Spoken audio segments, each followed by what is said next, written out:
How do I start this?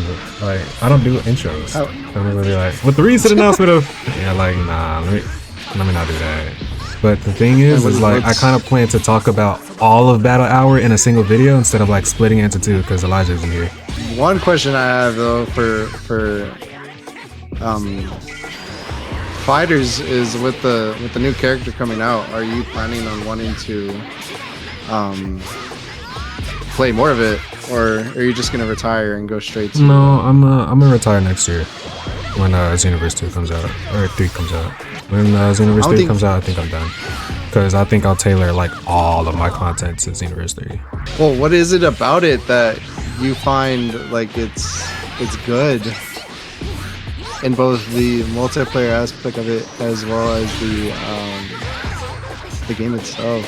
I'm sorry for harping on the character bit, like the creating character a bit, but you can't really say that Ultimate Tenkaichi and Xenoverse 2 are like the same echelon in terms of character creation, because you only created one character and it was extremely bare bones with a whole lot of reused assets in Ultimate Tenkaichi, and it's just completely different. And then, you know, you have the story, you have, you know, it's a lot of people that can create their own character from a different set of races, whether genders, and then customizable options, and then further accented by mods that give them this kind of sense of, alright, this is me, this is my OC, I'm living in a story, I'm in fucking Dragon Ball, I'm in, you know, this anime that I fucking loved since I was a fucking tot or kid. That's where that large appeal comes from. And then also the game, okay, say for example, like over 10 years ago when it came out, in year 16 of October, so it'd be 10 years this October. The appeal is, like, that's the appeal with Xenoverse, is that you can do that with these characters. So it's the customizable aspect of it that really sucks. Well, it's what you can do with those characters as well. You can turn Super Saiyan, you can turn Golden Frieza. With the Earthlings, I mean, of course, you can't really do too much with it. I mean, they've added transformations like Beast, you can be Super Saiyan Blue, Super Saiyan God. All these things except for Super Saiyan 4, which is something that, yeah, I had to lock in, so I lost my train of thought because you were fucking killing me. You're fine. I guess the customizable part is cool, but I just find it really crazy how that's a really unpopular opinion for, like, I've played both games, but I just don't see it to spend it as much time as you have with over 1,500 hours, and to play the competitive level of it as well. Because, like, I guess in my eyes, the customizable content part of it, like, maybe I'm just getting flashbacks of Shinobi Strikers, like, is some of the DLC pay to win? Strikers? Is some of the DLC pay to win? Like, some of the moves? No, that not necessarily. I think most of the moves are just broken. It depends on the playstyle and how you use it. No, you don't need DLC to be elite at the game. Most of the moves is just, okay, it looks cool, it does. Like, people don't really buy things for damage in a game like Xenoverse 2. Like, it's not like Shinobi Strikers at all. That's the main detractor of it. And then also, it's a Dragon Ball game, right? Everyone knows what Dragon Ball is. There's, let me not say everyone, but most people, young and old, as old as fucking 40, 50, until as young as fucking born yesterday, knows what Dragon Ball is, know who the main character is, and things of that nature. So when you can't necessarily, like, if someone's like compared it to Jump Force, because that's what I saw, was that people were compared to Jump Force. I get that part, but it's not the exact same thing. And some of the, I guess, the story mode I really played the most of. I've never really played the multiplayer part of it other than, like, Parallel Quest. But the story itself is like, oh, especially like where they try to change up the what if scenarios, like, oh, it's Cell, but he's just darker and overpowered where he wasn't originally. And then out of nowhere, your OC is just taken to fight Turles and Slug, and it feels very repetitive and not like. I think the only other reason I would want to replay the story mode would be because I have a different OC and I want to try their moves. I guess. I think that's why I really deteriorated from it, because I've only ever played the story mode, like, I think twice. and that was once I played as a Saiyan, and the other I played as, I think, like a Majin. As a And Majin, like the male Majin or female? I played as a male Majin. Okay. A little chunk, but I guess it's especially some of these side quests I didn't really find fun. The side quest part of it, I think, really overstayed its welcome, I guess I could say. The side quest. Because if I'm not getting straight to the story, I really do not care. But then again, that's just a personal thing I have with, I guess, games that are like that. What the side quest I usually don't detracts from the main story? I really hate side quests, especially if you don't get really much out of it. Well, that's where you get the Super Saiyan forms from. You get it from side quests, you get it from side missions. That's where you know, that's where character growth really comes through. The story is more for like, okay, it just does its main purpose is like tell the story. You're not going to progress your character mostly through the story if you just play the story. That's why I have, like, in my playthrough, I'm playing through the side quests and all that, because I'm trying to play like naturally, like it's a genuine playthrough. I'm not, you know, adding up leveling mods. I'm not cheating or anything like that. I'm just playing this, just playing the game as, like, you know, I have no other things. The only thing I'm doing is using the mods for cosmetics. You know what I'm saying? Yeah, and what's crazy to me is, like, especially with the videos that you're putting, like, you could tell me, like, those are just, oh no, that's just meant in the game. But, like, other than, like, a select few moves that I noticed, I know those aren't in the base game. But, like, it's, I guess to me, it's very hard to tell, like, oh, the moveset he's doing is very unusual. Because, like, to me, it just looks like, oh, it's just regular Xenoverse. Like, this looks like a move you could get by playing the game. But, like you said, a majority of the moveset are mods. So, are you saying, like, Xenoverse isn't special in that case? Or, like, what? Is Xenoverse what? Not special in that case, because most of the stuff I'm using is modded? Is that what you're saying? No, I'm just saying, like, you could convince me that, like, you didn't even, like, if, let's say, you were to tell me, like, those videos didn't have any mods, you wouldn't be. I would believe you. Like, I would believe you, like, oh. Why is that? Yeah, because, like, oh, because you haven't really played the game. Yeah, because I haven't really played it. Yeah, like, it's very so that's new the to thing. me. You have to, like, you said you played through the story and, like, you played the side quests and all that. Maybe you're just not feeling it. Like, the main, like, populace of Xenoverse 2 was its online game, right? That's where most of the general population, that's what, you know, I played mostly. Yeah, I mean, after finishing the story, like, I played that for years, the online mode, you know, the online modes, everyone else makes content off of the online. You can tell. Right, you can tell. Exactly. Absolutely. That's what I'm saying. This is the best game to pick up, okay? Because everyone's going to be on it. It's going to be the most popular that I think any other Dragon Ball game has been. So when I came into this game, I didn't know anything, but I remember buying it day one and immediately getting slammed and then never touching it ever again. But with Xenoverse, I felt like it took no skill. It looked like it took no skill. At least the satisfying parts of it, I guess, that you could say, other than the perfect counter. I don't even know what to call it. The parry. The perfect block stuff. Where that's like their stamina just goes straight to 0.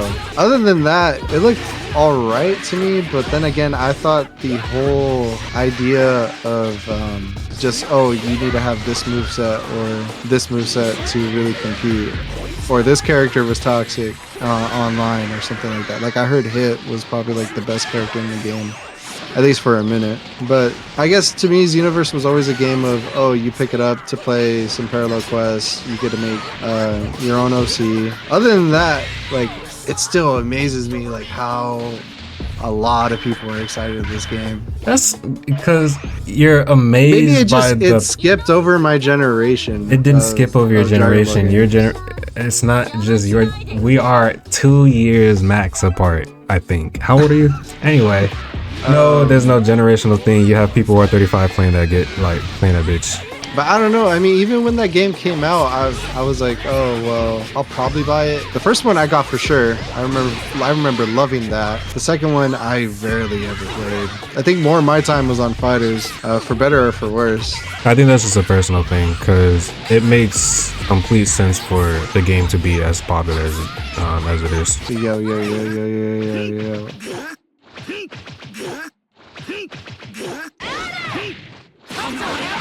Fuck! You know that's fake That as fuck. Pac-Man was That was just locking straight my mediums shit. and some mediums, my nigga. That I believe it that these games are really popular. It's just not for me. And I've tried to get into it as well as even watching other people play it, and it's just there's so many other Dragon Ball games that I guess caught my attention way more faster than Xenoverse ever did. And everyone just looks so shiny and off model, I guess, to like the, really capture my attention. well, you can see like based off the like some of the gameplay stuff, they have completely changed that. Oh yeah, and So it's not. I'm Although I wouldn't although even be low key, I surprised know I'm you know I'd be happy. Absolutely, the models still do kind of look crazy to me. Like I'm like, okay, that's interesting. I kind of wanted the models to be a little bit more polished. I know they can do that because it kind of looked a little. It's like a little Yeah, but then again, polygonish a little bit. I felt like. yeah, but that's just a trailer. I'm sure it's not gonna actually look like that. I in think the that's game. like what the game is supposed to look like genuinely. But then it's too early to tell because they still are gonna polish stuff that they just wanted it to look good enough for a trailer. So I'm sure they're gonna do more. And then again, when the game's launched, it's never the same game from when it is after it's been around for a while. I mean, sure. even look at this game. This game's had so many updates I mean, it looks that exactly the is no same, longer like, the same physically. game that when it first dropped. Physically looks exactly the same. But that's what I'm talking about. Like they're not gonna update the graphics. The only game where they did do that was with Sparking Zero, but honestly they rushed the shit out of Sparking Zero. That's their own fault. Okay, so everything that I've seen out of Battle Hour, I'll rank them like in terms of, you know, what I cared about. Obviously all the mobile gacha games and, you know, Gekkin Squadra, that's all at the fucking bottom, like it's on the floor. It doesn't even get sniffed, it doesn't get seen, it's all overlooked because no one cares. And then after that was Sparking Zero, honestly. Because I haven't played Sparking Zero at all, I might have like a max 40 hours in the game total since it came out, you know, a year and a half ago. What the fuck happened to the audio? So anyways, I was gonna say, yeah, Gekkin Squadron's on the floor, it's overlooked, and then after that, Sparking Zero, because I don't care for it too much. I haven't played it that much, although I probably should be into it more, but I'm just not. And then after that is Spiders with, you know, Damagoku, because obviously I still play it, that's still my content baby at the moment. And then of course you have Xenoverse 3, which is, you know, that's my child, that's my baby, that's what I was playing since 2019. That is a question I had. Why didn't you get into Sparking? Because I know for a minute you were excited to wanting to play it. You know, originally, because in 2024 when it came out, I was like, okay, I'm on delay, I'm not playing it, you know, I'm focusing on other shit at the moment. And then when I did focus on other shit, I just kept getting my ass beat and it was pissing me off and I just have not come back. And you know, that's a dumb reason, but like it was probably the unbalance of the game for one. I couldn't pick it up as smoothly as I thought it would. I thought the delay bit was annoying. It's just like when I'm playing combat games, I like for my inputs to be on, I like for my inputs to come out when I want, you know, when I request them, right? That's a delay-based combat game, which I fucking hate. Those are my least favorite. Insurmountable amounts of cheese that just goes on in the game. Like for me, I think it was the playstyle of the community that like turned me off of Sparking Zero. I mean, you could also ask, you know, my peers, you, Elijah, are y'all playing Sparking Zero as much as y'all were on release? I haven't seen y'all boot up that shit in fucking months, okay? Most of the stuff that they dropped, like in the trailer, like all those characters, they should have already been in the game to start. But that's what I was gonna say. They, like that 30 plus character expansion with the new maps and all that. I think that's a consequence of them rushing the game, in my opinion. I think that's a consequence of them rushing the game in 2024. They wanted to keep on schedule, so they released it in 2024 as an unfinished product. That was obvious. It was largely disappointing. And sometimes when you release a game like that, it messes up the original sales and the honest output of what it could have possibly been. Yeah, because I mean, seeing all the characters was cool. Like, I mean, I've seen some of the characters that they're gonna be putting, but then again, like when you start looking past nostalgia, you start to think like, damn, like low key, these characters should have been in the game right away. Like what? I'm having to pay more. Yes. Which I mean, I'm gonna pay more, of course. but so is everyone else. And I mean, even when I do pay it, I'm gonna be thinking like, damn, am I really gonna be spending more to play this game that I haven't booted up in maybe about 4 or 5 months? But I mean, I'm still excited. I'm still excited for the characters, and that it looked like they were showing some sort of new mode that I couldn't really point out what it was. A survival mode or something. Yeah, it's something like that. I might try it out, but then again, I don't think most of my time is going to be on Sparking at all. I think most of it is probably going to be to here on Fighters. I will try to look into Xenoverse and look past. I don't think it's coming out until next. Oh yeah, there's that other thing about the Xenoverse. It's not coming out until next year. And based off of their previous release schedules when it came to Xenoverse 2, you know, Xenoverse 1 released in October 2014. I think it was October 4th, and then Xenoverse 2 released 2 years later in 2016 on October 6th or something like that. October something. So I don't think we'll see Xenoverse until 2027 October. That's when that's when I think they'll release it. So it's more, you know, it's a multitude of time that we'll have. It's going to be over a year, I can guarantee that, and then another half year on top of that. It's going to be a while, and I think people are going to see when that release date comes. I'll say, I don't know how often they sent those trailers and like the gameplay and the stuff and all that. Like, okay, it's going to release on this day, or when they finally dropped the release date. I can't remember because I wasn't tapped into Dragon Ball games, Dragon Ball releases like that. I was just surprised whenever I saw like, here's new Dragon Ball game news, and I'm like, oh, that's cool, because I was in fucking middle school when I was watching those. Sorry to cut you off, but I wonder, what was your reaction when you heard the music? I smiled so hard, I ain't gonna lie. I was like, yep, there it is. There it is. Because I was playing Devil's Advocate, right? I was like, okay, this looks like Xenoverse, this looks like Xenoverse, and I'm like, yeah, but it could be online. It's not. And then the music shut me the fuck up, and I was like, ah, there it is. I didn't make any like triumph noise or anything like that. I was just like, okay, that's cool. That's really cool. And I like how they did it. Like, that trailer is really unique.